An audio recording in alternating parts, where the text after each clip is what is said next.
Por que que o que é proibido é mais gostoso? Dizem que a gente só cobiça aquilo que a gente não pode. Daí uma questão que a gente precisa pensar em proibir alimentos.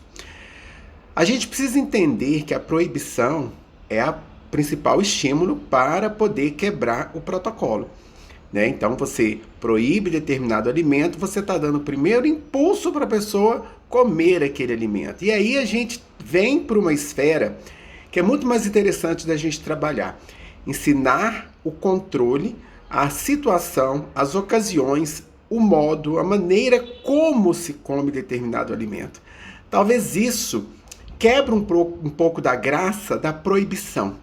Eu sei que a gente ensinar a fazer esse tipo de coisa, a ensinar em que momento que você deve comer um alimento, e que você pode comer aquele alimento, de que maneira, em que situação, e qual é a representatividade que comer aquele alimento traz para o paciente, isso é mais difícil, né? Muitas vezes a opção em proibir, ela nos deixa mais tranquilo, porque é menos trabalho. Proíba de comer determinado alimento, tá, só que é um discurso que talvez alimenta o nosso ego, mas a gente sabe que na prática o paciente não irá fazê-lo.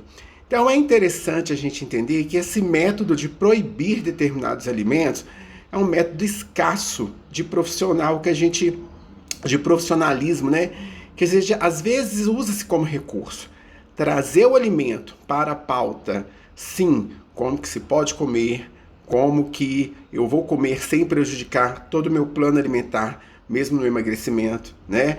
É uma ilusão. O hipertenso come sal, a gente tem diabético que come açúcar, e a gente tem pessoas que estão emagrecendo que vão comer alimentos mais calóricos. Mas a questão é, como? Em que situação? De que modo eu posso fazê-lo sem prejudicar o contexto? Porque isso cria, a proibição, ela cria modelos de círculos viciosos, né?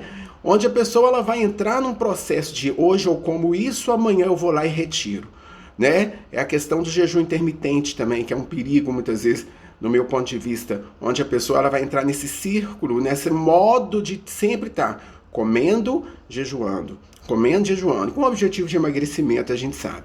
Mas que muitas vezes, quando ela está no momento de comer, ela extrapola tanto a caloria que acaba que o emagrecimento ele não se faz. E outro motivo, ela não consegue viver em ciclo de jejum, porque isso não é para sempre. É muito complicado você ter isso como um modo de estilo de vida, porque você está inserido numa sociedade onde você precisa ter dinâmicas de viver e que muitas vezes essas dinâmicas sociais elas vão cruzar com a alimentação. Então a gente precisa pensar muito nessa questão de proibir. Não proibir, ensinar como que se consome.